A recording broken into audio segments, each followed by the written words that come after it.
task ahead of him. He's against Taylor Scott piloting Rug Delver. Something that I said before, when Rug Delver captures the 1 seed of a tournament and gets to win all its die rolls, it is a fierce opponent. Yeah, and it's interesting that Rug Delver continues to put up impressive numbers. I mean, it did really well at the Legacy Open in Vegas. Again, here, Taylor Scott pilots it to a 1st seed going into this top 8. And, you know, Chris Pikula, one of the longtime proponents of Rug Delver, even he kind of gave up on the deck recently just because he said he got tired of playing against True Name Nemesis decks with the equipment. So, you know, it's surprising that Rug Delver continues to do well, but again, it has a very good matchup against combo decks like Ant and High Tide. So given the right metagame, it's going to be successful. All right, so on the play, Taylor will play the eponymous 1-drop there. That's Delver, Secrets off Volcanic Island, and he'll pass back to Andrew, who does not have a turn 1 play. And now the game is Rug Delver is ahead. How long can it stay ahead? Yeah, so fortunately for Andrew, Delver Secrets did not flip into an Insectile Aberration. But this is one of those things where Andrew was kind of forced to sack his land right away while Taylor was tapped out because he didn't want to lose the Stifle. But then you expose yourself to Wasteland. So it's very difficult playing against Rug Delver, especially when you're under draw because they have so much mana denial in their deck. Yeah, we see there just a Volcanic Island and a pass from Taylor. So nothing, kind of that play a 1-drop, then sit back and protect your lead game is being played. Andrew on turn 2 is going to go ahead and Brainstorm main phase. And interesting here, Andrew, as Taylor does have, I think, Spell Pierce in his hand, chose not to Spell Pierce the Brainstorm. You know, there are times where, especially if you're a mana denial deck, Spell Piercing the Brainstorm could actually be the correct play there. Because with a deck like Shardless Bug, you don't get that much value out of your Spell Pierces. Yeah, well, Andrew's basically, correct me if I'm wrong here, but he's just trying to secure his land drops with this Brainstorm. Yeah. One of the ways that Rug really keeps its opponents under lock is, like you said, through Wasteland and Stifle. So as long as Andrew can ensure that he'll continue to hit land drops, this should be fine for him. Yeah, so I think if I was Taylor, I think I probably would have considered Spell Piercing the Brainstorm, particularly because you have Daze in your hand too. So you can counter a follow-up Tarmogoyf potentially, which is really the problematic card for you. Yeah, it will look like that was an end-of-turn Brainstorm, so it's possibly one to hang on in case it's a card like Hymn to Turok. But Andrew just plays Deathrite Shaman that plays around both Spell Pierce and Spell Snare, which are both present in Taylor's deck. And fortunately, though, Taylor does have a Lightning Bolt, so he's going to be able to cast Lightning Bolt here, targeting the Deathrite Shaman. Might also, looks like he has Lightning Bolt, Daze, and that Spell Pierce. Yeah, so just a lot of control cards in Taylor's hand. Andrew's hand looks to be a parade of Tarmogoyfs, followed by 1 Force of Will. Yeah, so it's a pretty good hand for Andrew. Obviously, Taylor doesn't have a Force of Will, so as long as he has a 3rd land, he will be able to play around the Daze. All right, well, draw from Taylor is another Delver of Secrets. He will play that one to accompany the first one. So hoping a lot for a flip now. There's 4 lands in Taylor's hand. We'll be interested to see how many of them he runs out. He may want to hang on to some of them in case he finds a Brainstorm, so he doesn't have too much use for mana number 4. Yeah, and second turn where Delver did not flip. Taylor better hope that Andrew doesn't have Bioblight in his deck. This would be a sweet, sweet spot for that. Yeah. So you see that swing for 1. And crack of a fetch land here for Andrew Tenjum. I don't believe Andrew has Maelstrom Pulse in his main deck. No, this is actually going to be a Force of Will on that second Delver. And that, you're right, Andrew does not have Maelstrom Pulse in his main deck. He actually has shied away from a lot of the 1-ups that you typically see in a Shardless Bug deck. Sometimes you see a couple Maelstrom Pulses, a couple Baleful Strixes. None of those in his deck list. He's really just maxing out on 4-ups of his cards. Yeah, and you could see here Andrew really doesn't want that second Delver to resolve because even though he has multiple Tarmogoyfs, he knows he doesn't have a lot. He doesn't really have any removal spells in his hand. So 2 3/2 flyers can suddenly get out of control relatively quickly. Yeah, it'd be hard for him to race it, and Taylor willing to fight over that. This is tapping out on his main phase to go ahead and Spell Pierce that Force of Will. Yeah, so despite not having a hand that didn't look to have too much action in it, and Delver not flipping for 2 turns in a row, Taylor looking in pretty good shape right here. All right, so we are back over to Tenjum's side. He has a slew of creatures. He has many Tarmogoyfs, and looks like what is also a Shardless Agent. But it said he's pretty far behind on the board. Yeah, it looks like it might be actually a Vendilion Click. Well, that would be pretty strong right here. Yeah, so Andrew does not want to play a Tarmogoyf here. He's afraid that it could potentially just fall into a Daze. Yeah, so, and now finally the Delvers do flip into Insectile Aberrations off a Stifle from Taylor's deck, and what was 2 power on the ground is now 6 power in the air, and the insects come crashing in, putting Andrew down to 9 life. And that Stifle's pretty sweet here because it can shut off any sack lands that Andrew draws. It could also stop Deathrite for a turn. Yeah, remember, because Deathrite targets us, not a mana ability, so you can stifle the Deathrite making a land, making mana ability. Yeah, so Andrew did draw Misty Rainforest, but he is aware of the Stifle, so let's see how he navigates this turn. He could play around the days, but yeah, actually, he has the Vendilion Clique, which can come down and act as a blocker for the Insectile Operation. Unfortunately, it'll require him to sacrifice the Misty Rainforest, which, again, Taylor does have a Stifle for. Yeah, so he's going to go ahead and sack that on Taylor's turn. He's going to want Taylor to use some of his main phase mana to use that Stifle. And it looks like Taylor will oblige. That Stifle will hit Misty Rainforest. And there's, as we see, there's a daze waiting in the wings for that Vendilion Clique. Yeah, so pretty good situation here for Taylor, especially because Andrew's at 8. And he draws another Stifle, so we could just see a Stifle activation here. Oh, no, he chooses not to Stifle, so. That will be Vendilion Clique. Doesn't have to Stifle because he has the daze. Clique will be down, and the skies are now clear for yet another attack from these insects. Yeah, so really good situation for Taylor. Stifle, again, he could stifle the Deathrite Shaman ability next turn. And yep, Andrew doesn't draw anything, so he loses the first game. So Andrew loses the first game to Rug Delver, and Taylor Scott continues his winning ways, winning the first game. Yeah, Rug Delver on the play is really a force to be reckoned with. And we saw that there. Taylor Scott was able to make 1 Delver and then 2 Delvers and really just keep Andrew on the back foot thanks to the cards like Spells Pierce, Daze, and Stifle. Yeah. So we are back in the booth. If you're joining us, this is the top 8 of our Legacy Open here in Nashville, Tennessee. So if you've been with us the whole day or if you're just joining us, we give away Star City Games Premium account during our top 8, top 4, and finals. So as this is the top 8, there'll be 3 months of Star City Games Premium given away. And the way you win that is by answering a trivia question. So the rule is you have to correctly tweet an answer to us with the hashtag SCG Premium on it. At the end of the top 8, one of the correct answers will be chosen, and that person will receive 3 months of Star City Games Premium. Yeah, so we have a little tricky question for you today. All right. We saw Delver of Secrets there. Quite the impressive 1-drop. It's been around for a while. You're probably all very familiar with it. What is the name of the creature type that it flips into? All right, so what are I believe there are 2 creature types that it flips into. So what is the full name for the creature type? It is blank blank. So you have to have both creature types for a correct answer. Yeah, so give us both creature types for the correct answer. Tweet us at hashtag SCG Premium, at SCG Live, and you get a chance to win 3 months of Star City Games Premium. All right, I like that. That was actually one that was pretty relevant. If you ever played Avis Unlimited, you had to know all the creature types on it. It was kind of important. So we'll go back to our match. That one was pretty quick. Taylor Scott establishing the lead in turn 1 and not really letting it go. Andrew's going to have to counter that game 2. Let's look at some of the options he has to do that. Yeah, so Force of Will, not a very good card against Rug Delver. So I'd expect those cards probably to be the first ones to come out. He has 3 copies of Nile Spellbomb, which, again, I kind of like in this matchup. It allows him to kind of shrink Nimble Mongoose, allows him to shrink Tarmogoyf potentially.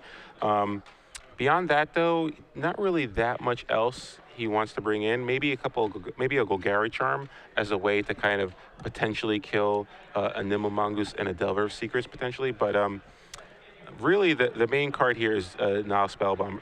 The thing about Bug against Rug, Bug doesn't really have a lot of chance.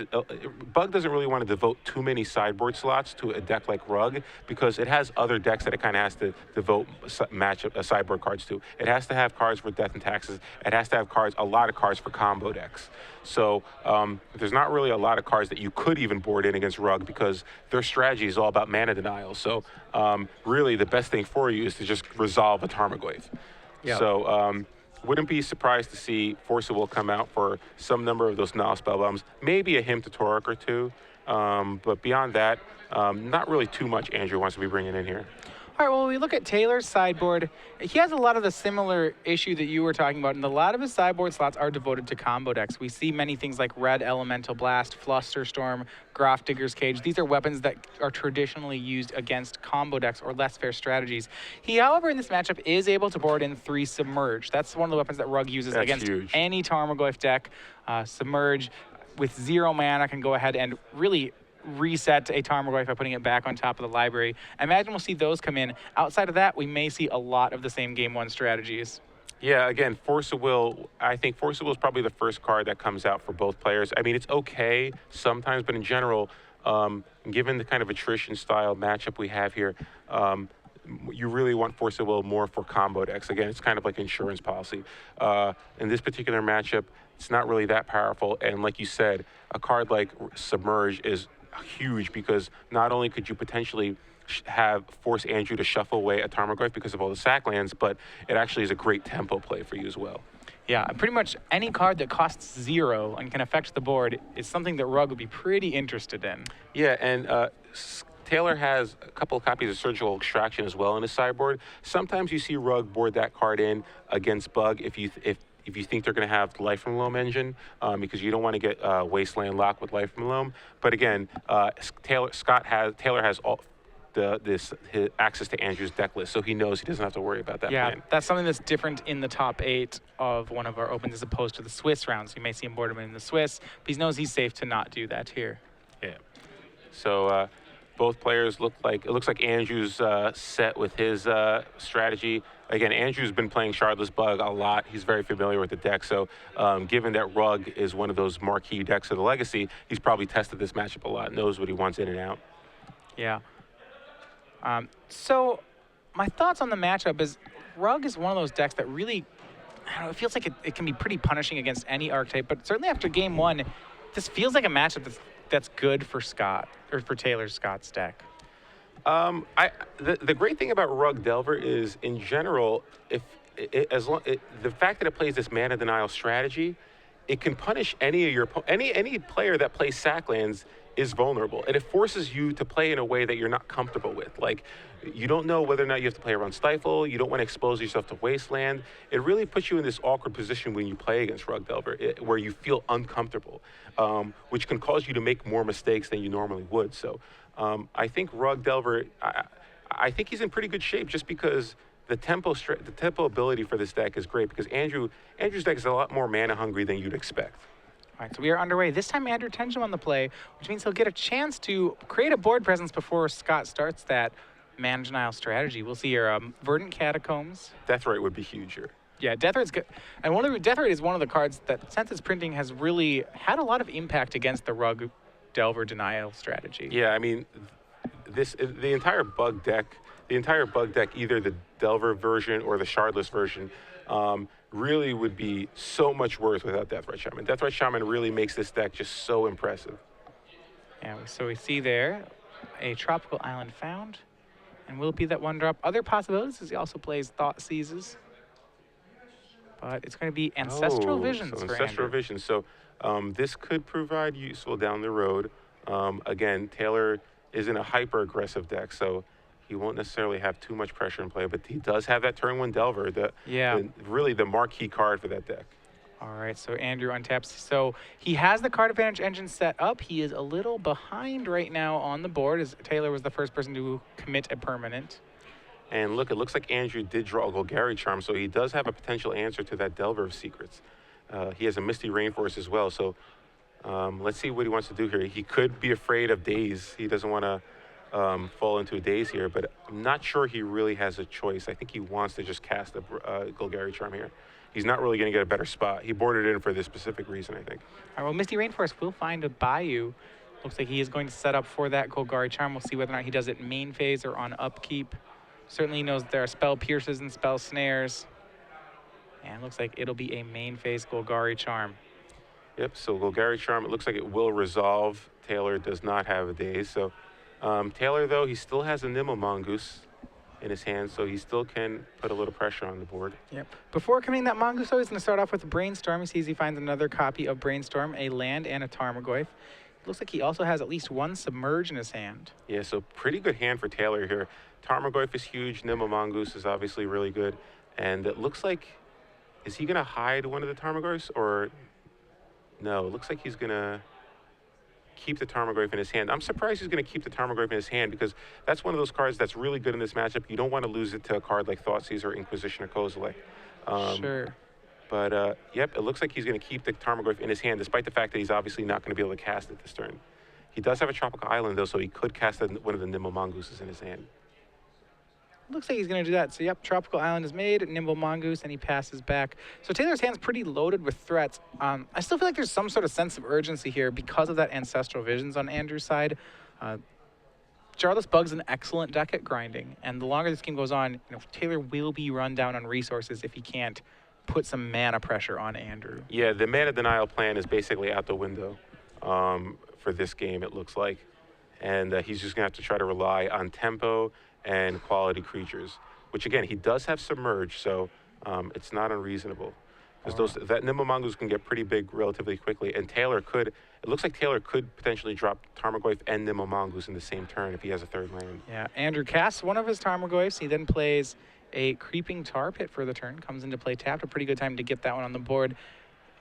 For Andrew, to me, it seems like it's just about getting to 4 lands. If he gets to 4 lands, 5 lands, gets that Visions resolved, suddenly if he can cast all these spells he's drawing, I feel like it's a pretty good game for Andrew.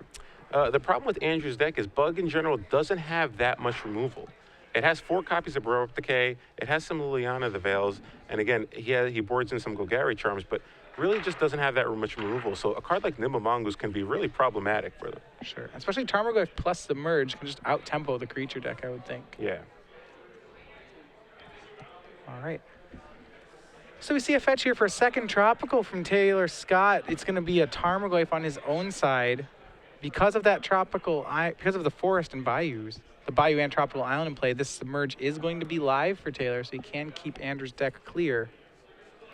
Yeah, the question is, does Taylor want to basically pull the trigger on the Submerge right now, or does he want to wait until he gets a better attack? Because basically Submerge is just a fog for the turn, so looks like he's going to wait a turn. He wants to get as much damage through when he casts that Submerge. Unfortunately for Taylor, I think Andrew does have another Tarmogoyf in his hand. Yeah, and that Ancestral Visions is looming at 1 there. And Andrew will get a whole new hand shortly. Oh no, it looks like it might be Liliana. Liliana might be coming down here. And that would also be pretty strong. And he would lose it to the Submerge, but so we'll see here. It looks like there's a tap of 3, but it's only single black. It's maybe a Shardless Agent. Okay, so let's see here. With 3 mana here, and it is in fact Shardless Agent. So, and we're going to see a Thoughtseize here. Pretty good value here. And this is where the matchup, I think, becomes tougher for Taylor's deck. Because he wasn't able to execute the mana denial strategy, Andrew's going to be able to start resolving spells that cost 3, that cost, starts resolving things like Ancestral Visions. These are things that are at power levels that Rug Delver doesn't have. Yeah, Rug Delver basically, short of Submerges, it really has no ways to kind of interact with creatures. It relies on this tempo strategy, mana denial strategy, and we're clearly past the point where mana denial is really a viable option for Taylor. And as far as tempo is concerned, Andrew now has a Tarmogoyf as well as a Shardless Agent, and it's really kind of difficult for Taylor to kind of put any kind of pressure on Andrew. Yeah, so see Thoughtseize there. It's Submerge, Tarmogoyf, Nimble Mongoose. Looks like Andrew's going to select one of the Submerges. Or the Submerge is back in Taylor's hand because he can't take both. So right now he's picking between these cards. Yeah, so Taylor says, these are the cards that you can get. You can only get one of my Submerges. So it looks like, Andrew is going to get rid of one of the Submerges. Tarmogoyf now grows to a 4/5 creature because there's a sorcery now. Yeah, and the pressure is all on Taylor here. The longer they wait around, Andrew's just going to build up a wall. And as we see, he uses his 4th land to put down a Nihil Spellbomb. That's actually very good against the Tarmogoyfs in play, or especially against Nimble Mongoose. Yeah, Nimble Mongoose is really the key here. It can shrink it down to a 1/1. It's going to be very difficult for Taylor to be able to build it up to threshold now. All right, the draw for the turn for Taylor was Wasteland. That's part of his mana denial package, but with Tenjum already at 4 and an Ancestral Visions about to come off from Suspend, that strategy has a long ways to go before it starts hurting. Yeah, at least he can deal with the Creeping Tar Pit and potentially keep Andrew off of double black for the turn. But like you said, Visions is going off next turn. He's going to be able to draw 4 cards in total for the turn. So he's going to be likely to get a second black source here. All right, so Taylor decides to try to get as aggressive as possible. He's going to dump the rest of his hand on the table. So that's another Tarmogoyf and another Nimble Mongoose. And unable still, though, to attack for the turn. Yeah, and Andrew knows that last card is just a Delver of Secrets, I believe. All right, so we see Ancestral Vision Resolve. This card, I believe, is a Submerge for Taylor. No, I don't think he actually has Submerge in his deck. I think it's a... Oh, for Taylor, it's a Submerge. Okay. Oh, yeah, the last card's a Submerge, I'm sorry. So it looks like Andrew drew an Abrupt Decay off of the Ancestral Visions. He also has a land, and so pretty good draw there. He has a way to deal with one of the Tarmogoyfs.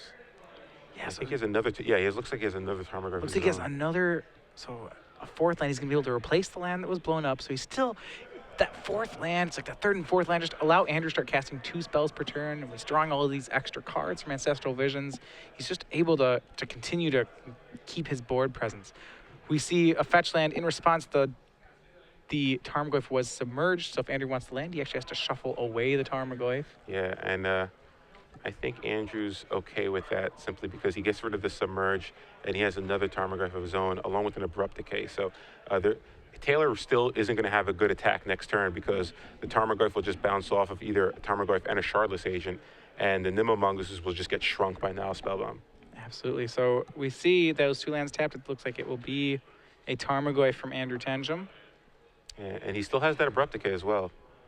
Yeah, a lot of options. He has a 4-card hand right now. So you said Tarmogoyf, Abrupt Decay. He has a Nile Spellbomb activation. Looks like he has a lot of options available to him. Taylor's board's pretty formidable, but it's not actually able to push some damage. And Andrew's sitting at a healthy 15 life. If Taylor even decides to attack here, he basically is going to lose both his Tarmogoyfs and only deal with the Shardless agent and only attack for 2 with those 2 Nimble Mongoose. Nimble Mongoose, rather.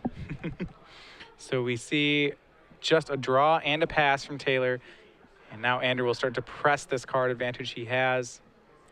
Yeah, let's see if Liliana's going to start going to work here. Yeah, well, that's one of the things you said actually about Shardless Bug is it doesn't have that much removal. So obviously it's in a good situation. The board's clogged. It's playing more powerful cards. But how does it eventually actually push through a wall of Tarmogoyfs? Well, again, Liliana can take over the game eventually. And he also just keeps getting these incremental advantages with Shardless agents, logging the board a little bit more. He could eventually just win with a Creeping Tar Pit. So the Shardless, the Bug deck really doesn't care what it wins with. It eventually is just going to get this dominant board position, particularly with Liliana the Veil. Sure. So we see Vendilion Click from Andrew Tenjum. See if that resolves here. Yep, so Taylor is debating whether or not he wants to let it to resolve. He might have a Lightning Bolt. Yeah, my guess is he has a card he's debating whether or not he wants to get rid of before he loses it. Again, the Flyer presents a threat that can, fly over the heads of Tarmogoyfs and Nimble Mongoose, so he might just have a Bolt there. So it looks like, wow, so he has a Rough and Tumble and a Stifle there. Yeah, I think he could have stifled the Vendilion Click trigger if he had wanted to. It looks like he may save the Stifle for something like a Nihil Spellbomb. The difficult thing is that there's just this wall that Andrew's put up, and Taylor right now doesn't have a way to get through it. Yep. So Andrew, I wouldn't be surprised if Andrew just says, fine, you can have both those cards. I don't want to give you anything else. Yeah. I'll play around Stifle, and Rough and Tumble doesn't really impact the board right here that much. Yeah, Rough Tumble can be pretty problematic. If Taylor decides to cast Rough Tumble, Andrew can Nihil Spellbomb the yards and take all of Taylor's Nimble Mongoose. Yeah, but then he can just stifle the Nihil Spellbomb activation. Exactly. So Taylor's fine with casting this card here. He knows his Nimble Mongoose are going to stay around because he has that Stifle. Yeah, it may force the hand on the Nihil Spellbomb anyway. It's unlikely Taylor will ever let that blue mana down. Yeah, this will actually answer Shardless Agent, and it will allow a Tarmogoyf to Tarmogoyf trade to happen. Because Rough Tumble, though, doesn't hit flyers, Vendilion Click will get to survive this. So the only creature that on the surface dies is going to be the Shardless Agent. Yeah, I still don't think it's that bad for Andrew. He's at 15. It's obviously not ideal, but I don't think it's a terrible situation for him. He's basically just going to lose a Shardless agent. All right. So we are waiting on the resolution of that. And Tenjum is going to go for the Nile Spellbomb. I don't think he expects this to resolve. He's doing it to Taylor's graveyard. Yeah, so Taylor's making him pay the black. And he will be able to draw a card, but the stifle will stop the graveyard removal ability. Now that does mean that Andrew gets to draw a card off the black mana. There are 2 triggers going on. There's a remove the graveyard trigger, and then there's a when it's put in the graveyard, you may pay black to draw a card trigger. If he stifles that graveyard removal, Andrew still gets the card here. So there might be a timing question here where Andrew might be indicating, since you allowed me to activate, since you told me to pay a black mana, it means that the Nile Spellbomb actually resolved. Well, how it'll work is the Spellbomb will be in the graveyard, and there'll be a trigger on the stack wanting to resolve Taylor's graveyard. Then actually on top of that on the stack, there'll be a draw card trigger. So actually, Andrew draws a card before the graveyard is exiled. Yeah. When it resolved correctly. So the graveyard was not exiled. However, Andrew does get to draw a card is the net result. So both Tarmogoyfs are coming over here, and because they're 5/6s, because Shardless Agent is now in the graveyard, he can't actually block with the Vendilion Click anymore. The Vendilion Click could have actually traded with a Tarmogoyf, but exactly. So Tarmogoyf block was made there by Tenjum, but that actually is a trade. That's what Taylor was hoping for. I think he's just hoping that Andrew does not have another Tarmogoyf at this point. And those Nimble Mongeys are still pretty beefy. You know, 3/3s, and with Andrew just at 10, Taylor can potentially attack for 11 next turn. Yeah, I like the line that Taylor's taken here. It forces Andrew to have another Tarmogoyf or a lot of removal. Maybe both. He really just needs a Tarmogoyf to wall off these Nimble Mongeys. Well, he has an Abrupt Decay, so he has a way to deal with the Tarmogoyf. The question is, if Taylor draws a Lightning Bolt, suddenly he no longer has a blocker, and he's going to be getting hit for 6. Right. Tenjum wants to trade the Vendilion Click with the Goose. Yeah. But it's possible that Taylor won't let him make that play. Yeah, so Andrew, he's got a decision on his hand here. He basically can only play one. He only has 2 lines, I think, this turn. It's either Liliana the Veil, down ticket, force you to sacrifice one of your creatures, or use an Abrupt Decay on a Tarmogoyf. And we know he has the Liliana. I believe he does have a Liliana, yeah. I'm not sure if he has another mana. Obviously, if he has a Tarmogoyf Abrupt Decay is the ideal play. Yeah, Liliana Tarmogoyf Abrupt Decay does seem like the best. It looks like he has a Shardless Agent in his hand as well. So he can actually set up if that is Shardless Agent, he can set up a Cascade here. He could put his Abrupt Decay on top. And that seems like a pretty decent line, too, to go Shardless Agent into Abrupt Decay. Yeah, that's great, because if Taylor does top deck a Lightning Bolt to finish off the Vendilion Click, then you still have a chump blocker, and then you can play Liliana the Veil. And then deal with. I think you have runner Liliana the Veil, so you'll be able to deal with both Nimble Mongeys. So Shardless Agent is cast there, and it looks like Andrew Abrupt Decay was the top card of his deck. So he wants to draw that next card. He actually has a chance there to shuffle away a land if he wants to by putting it as the top card. He can go past it with Shardless. Wasteland. So I like going after the red source here. So that's really big. Yeah, cuts off some of Taylor's draws there. Now Lightning Bolt is no longer live.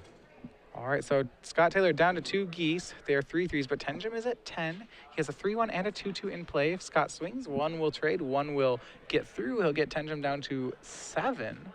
But with no red mana, 7's a pretty big number. Yeah, so if Taylor blanked for the turn, this is actually a fine attack for Andrew. He can trade one of the Nimble Mongooses and then just let the other one go through, drop to 7, and then he could follow up with the Liliana the Veil. Yeah, and that is what's going to happen. And we see here the grinding power of Shardless Bug.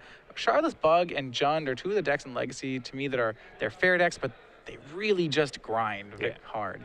So Andrew drew a Thoughtseize for the turn. He also has a Polluted Delta, so he might actually just cast Thoughtseize first, dropping himself to 5, just to make sure that there's no stifle shenanigans, because he doesn't want to get the Liliana activation stifled.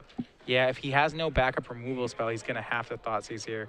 We see Thoughtseize. It was Lightning Bolt. What a key wasteland for him. So key wasteland for Andrew there.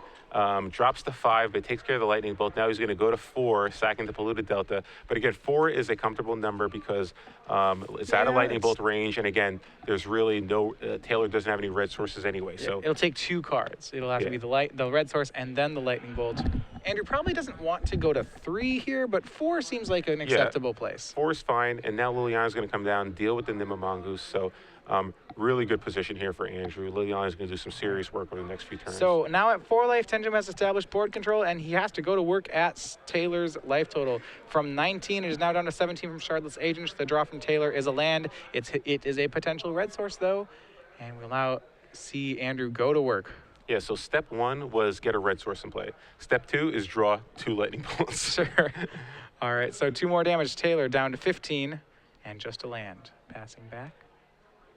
Andrew so far has been unable to speed up his clock, and we're going to see it sped up here. Shardless Agent into Deathrite Shaman. Wow, so that is a great draw there. It gives him a little life gain, Yeah. so it gives him more of a cushion. That life gain probably locks up the game for him here. Scott was on a draw of lightning bolts, but now if Andrew can gain life, Taylor's pretty much does not have an out. Yeah, and now he had the Abrupt Decay for the Delver's Secret, so he's going to be able to uptick Liliana yet again. So now any creature Taylor draws is just going to die to a downtick with Liliana.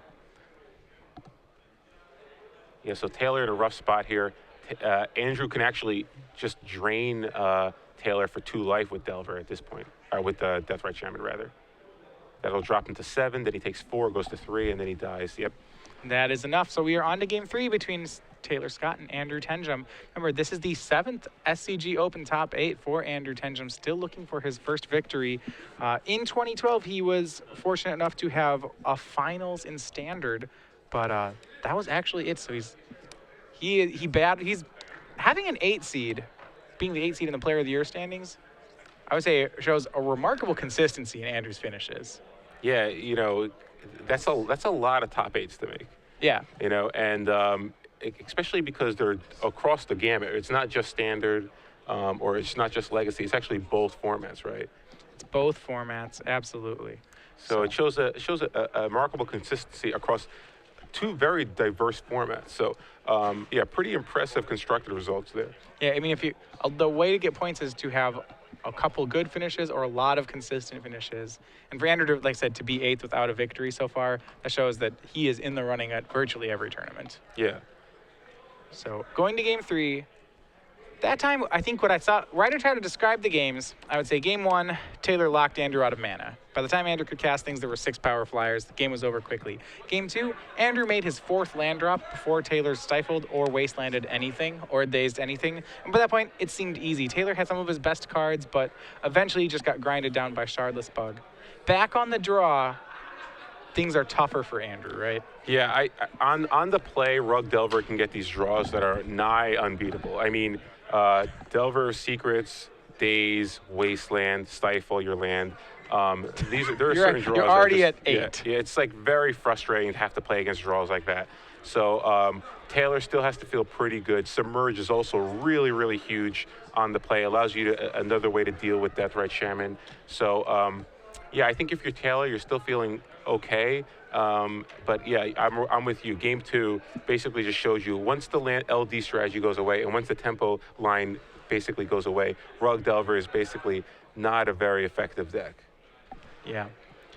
So like you said, one of the best weapons he has here is Deathrite Shaman. If he can get it on the play, he's still gonna have to play around cards like Lightning Bolt, like Daze, like Submerge. There's a lot of things that could go wrong with a turn 1 Deathrite, but that's still got to be the best draw for him, right?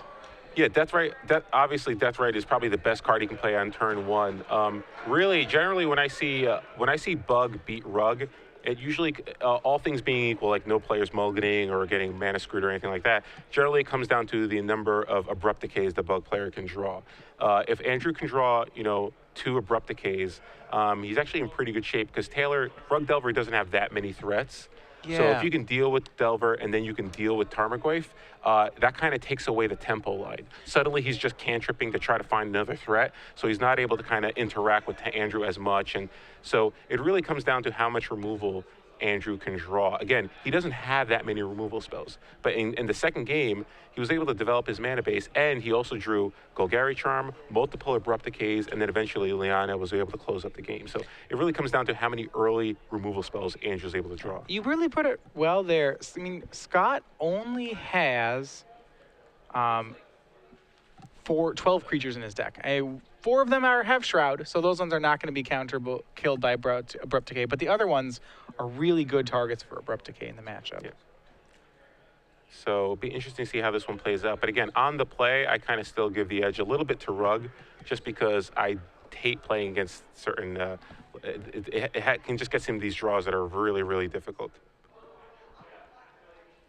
So both players still shuffling up. It looks like they kind of know what they wanted to do.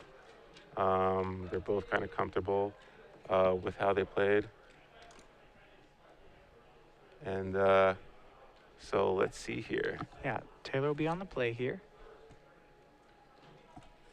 So Taylor's gonna be on the play. It looks like Andrew's okay with what he wants to, with his deck here. So they're both gonna present. They're ready to shuffle. They're gonna cut, and you know, let's see what happens here. All right. Taylor Scott, Andrew Tenjum is the 1v8 seed. If you're joining us, this is the quarterfinals of the Legacy Open here in Nashville, Tennessee. I'm Matthias Hunt, joined by Osip Levodovich. We see Andrew Tenjum. He's our number 8 seed in the Player of the Year. He's number 8 in the Player of the Year standings. He's the number 8 seed in the top 8. Yes. Trying to get his first victory. He has a tough matchup. Going to have to win one on the draw against overall 1 seed Taylor Scott and a Rug Delver. And that is an interesting hand there. Oh, Taylor is going to keep. So I saw Wasteland. I wasn't sure if there was another land there. So does he? Just pass. So no turn 1 Delver or Nimamongoose. So so far so good for Andrew at least. But Yeah. double Wasteland. Double Wasteland, Brainstorm, Ponder, Tarmogoyf. And we see a Thoughtseize out of Tenjum. And I think if you're Taylor, you have to protect this Tarmogoyf, right? You said it's very light on creatures. He's got a lot of good mana denial, but he only has the 1 threat. Yeah, I think if you have a Tarmogoyf in your hand and you do have a Stifle, I think you want to go Tarmogoyf Stifle on top of your library. Because you have a Wasteland, so on your turn, you're probably going to go Wasteland your Underground Sea, and then you want to have that Tropical Island up to potentially stifle any sack lands from Andrew. So let's see what it does here. I'm assuming he does have a Brainstorm. Yeah, he does. He had a Brainstorm and Ponder in his hand at the moment. Yeah, so Taylor shuffles, and it looks like it's a foil Brainstorm, so very nice. All right, so he will Brainstorm in response, and he's going to hide some cards here. He sees Lightning Bolt, a second Ponder, and a second Stifle. Perfect. That 2 Wasteland. They never see the second Stifle. That double Wasteland, double Stifle draw is just what makes Rug Delver an exciting deck to watch. So I would still do the exact same thing. Put Tarmogoyf on the bottom and then Stifle on top, and that's exactly what he does. Yeah. And now Andrew's going to see the hand. And let's see what he does here with a hand of double Wasteland. I have to imagine he's probably going to take the Stifle here. I mean, Taylor's plan right now is to just Wasteland and Stifle Andrew out of the game. Yeah. He has 2 Wastelands, and as we know, 2 Stifles. The Tarmogoyf can come down turn 5. Once he stopped Andrew from ever having a land in play, that's when Tarmogoyf can come out. If Andrew has Deathrite Shaman, he might try to take the Lightning Bolt. But if he had Deathrite Shaman, he might have led with it on turn 1. So I think he's still probably going to take the Stifle here. But let's see. Yeah, just because there's 2 Wastelands on Tyler's side of the board. All right, so some updates from the other side of the brackets. In the match between fair and unfair, let me tell you what, it was an unfair fight. 2-0, Thomas Graves and Elves defeats Scott Tompkins and Bug Delver. 2-0, Eric Rill's Ant deck defeats Ben Robinson's Blue-White Red Delver. And 2-0, Dylan Jones's Sneak and Show deck defeats Eric Yu's Lands deck. So combo, and combo, all in 2. Well, we're going to have at least one fair deck make it, so. I like that about Legacy. Why would you, if you had the choice between paying for your spells and not paying? So here we have Andrew's going to play. It looks like Andrew's debating whether he wants to play Polluted Delta or Tropical Island. He knows he got rid of 1 Stifle.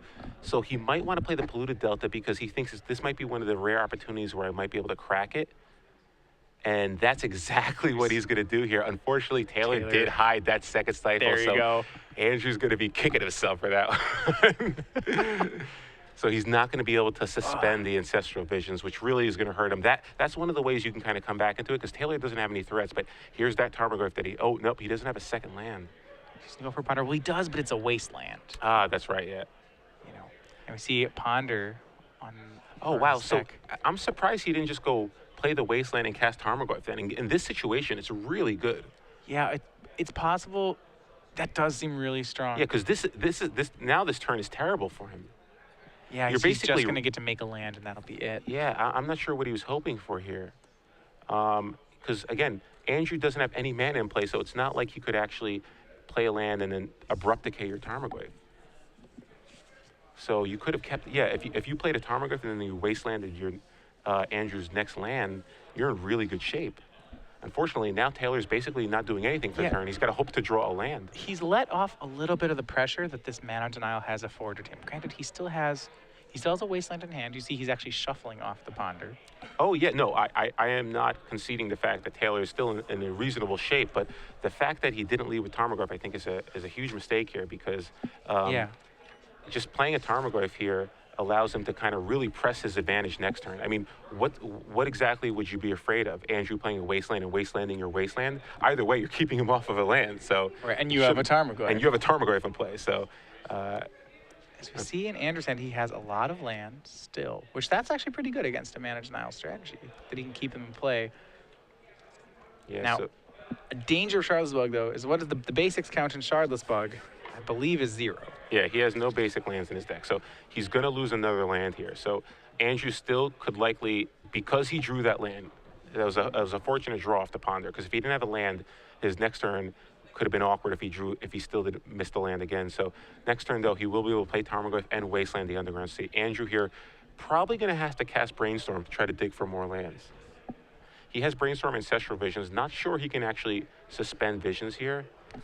He might feel like he has enough time because he actually didn't see the Tarmogoyf with the Thoughtseize. Taylor did hide it. He may think Taylor's hand is all mana denial. Certainly the fact that Taylor shuffled off the ponder, if I were Tenjum, would incline me to continue believing that he hadn't found a creature. So Andrew did suspend Ancestral Visions. He thinks he has a little more time than he actually does because he did not see the Tarmogoyf. Yeah, Andrew actually, between a tropical island and a wasteland in his hand, still has 2 more lands right now.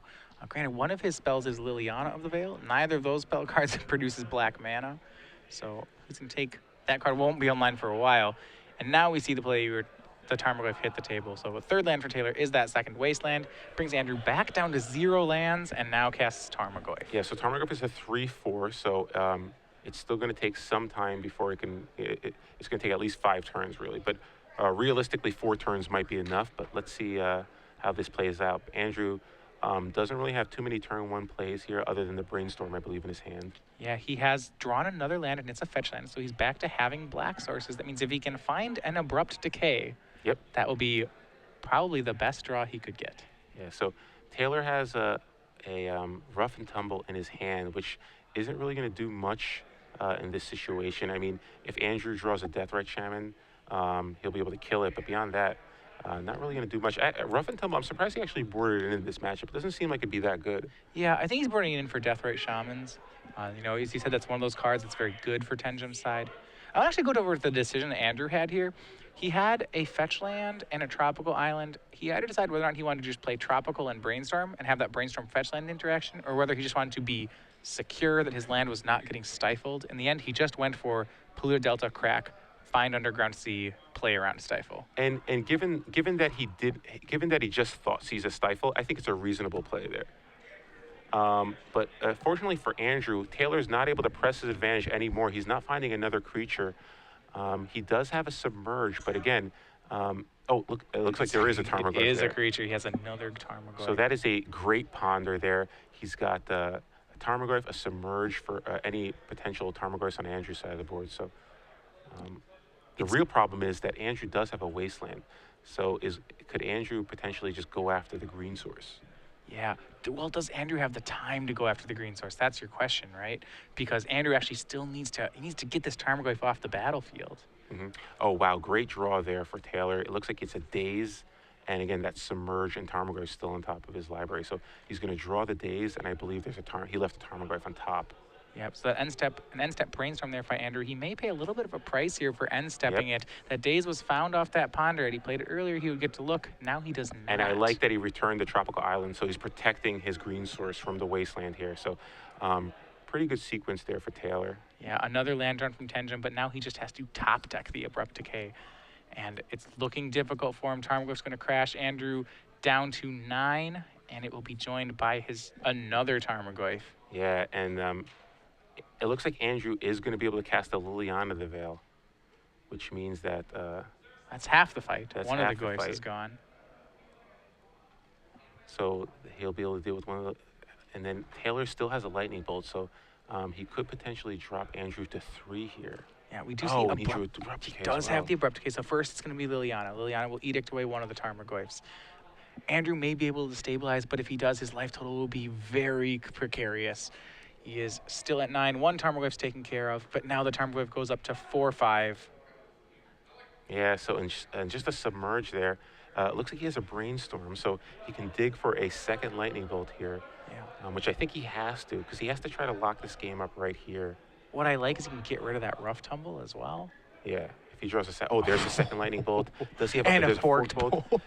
Now he has Wow. 8 points of burn in his hand. That's going to be real difficult for Andrew to deal with. So that's huge here. He can actually, so if he keeps the lightning bolt, he could actually do 1 damage to Liliana, 1 damage to Andrew. Is that possible? That is actually not possible that's because, right. He has to, because he has to redirect everything. redirect. So that'd be like 1 to Andrew and 1 to Andrew. Yep. So you actually have to, if you go with Liliana, it has to be the full 2. But he's got a lot of burn, and he's correctly hiding the lightning bolts on top of the deck, playing just to top deck them one after another. Yeah, so he's going to attack here. Andrew is going to fall to 6. Down to 5, it's a 4-5. The Tarmogoyf grew after the first Tarmogoyf died. And this is scary for Andrew. Okay, so if your opponent doesn't attack your Liliana and then fork bolts your face and puts you at 3 and says go, yeah, I am concerned as the bug player. Well, Andrew does have a wasteland, so he can keep him off of red. And that's going to be huge. That's huge. Taylor does have another brainstorm, so you can try to dig for another red source. He doesn't actually have the red, though. You're right. Ancestral Visions came off of Suspend. And he has a Nihil Spellbomb to take care. So if he goes for the Wasteland, he can go Wasteland, Abrupt Decay, Nihil Spellbomb, and he can start actually using Liliana's Plus to try to sweep those lightning bolts out of Taylor's hand. So yeah, given the way Taylor played the last turn, he has to assume that he's going to die to lightning bolt. So I think he has to go after the red source here. He's going to uptick Liliana, discard a Creeping Tar Pit, it looks like. Taylor's going to just discard the Rough and Tumble. This is a huge Wasteland. This is Andrew's chance here. Yeah, this is basically the game here because Taylor, Taylor, I think, might have 1, maybe 2 turns to try to get that second red source. If he loses his Volcanic Island, he still can draw the Lightning Bolt to use the Tropical Island to cast a Brainstorm and try to get another red source so he can just cast the Lightning Bolt. So let's see what Andrew does here. Well, he's going to start. He still has to deal with the Tarmogoyf in play. Yeah, so he has Abrupt Decay for the Goyf in his hand. Yeah, so he can't cast any other spells. So he has to Abrupt Decay, and he has to use the Wasteland and the Volcanic Island, which it looks like that's exactly what he's going to do. Absolutely. He knows he's at 3. He knows his opponent plays Lightning Bolt. That last turn really, to me, telegraphed a Lightning Bolt. Yeah, so let's see here. Can Taylor find a red source in the top 4 cards of his library? He knows 2 of them are Lightning Bolts. Right, so the first 2 are no good. Pass his turn. So he'll draw a card. He has a Lightning Bolt left on top of his library. There's the Abrupt Decay. No surprise, only pass the turn as there smells of a Lightning Bolt. So here we go. Brainstorm. If he finds so, Lightning a Bolt. bolt. And then 2 unknown cards. Did he hit the red source? It looks like there is a Scalding Tarn. Wow. So Taylor does draw a red source. It is a Scalding Tarn. And for a second there, I thought Andrew had stabilized. It was all going to be about what does this Brainstorm find. It needed to find a land. It did find a land, and this Lightning Bolt should be enough to propel Taylor Scott into the top 4. Not sure why Taylor's shuffling right here, but okay. I'm like, oh, no, we're not shuffling. I have the bolt. So, wow. Taylor, impressive victory there. Manages to defeat Andrew Tenjum 2-1. Andrew, it was an uphill battle with all those wastelands and the stifles, but that open victory eludes him yet again. Yeah, a great game 3 there. Back and forth. Eventually, Taylor Scott looks like he had it locked up. Andrew finally stabilized at 3, but Taylor was able just with that last spell to get across the final points of damage, and that will move him into the top 4.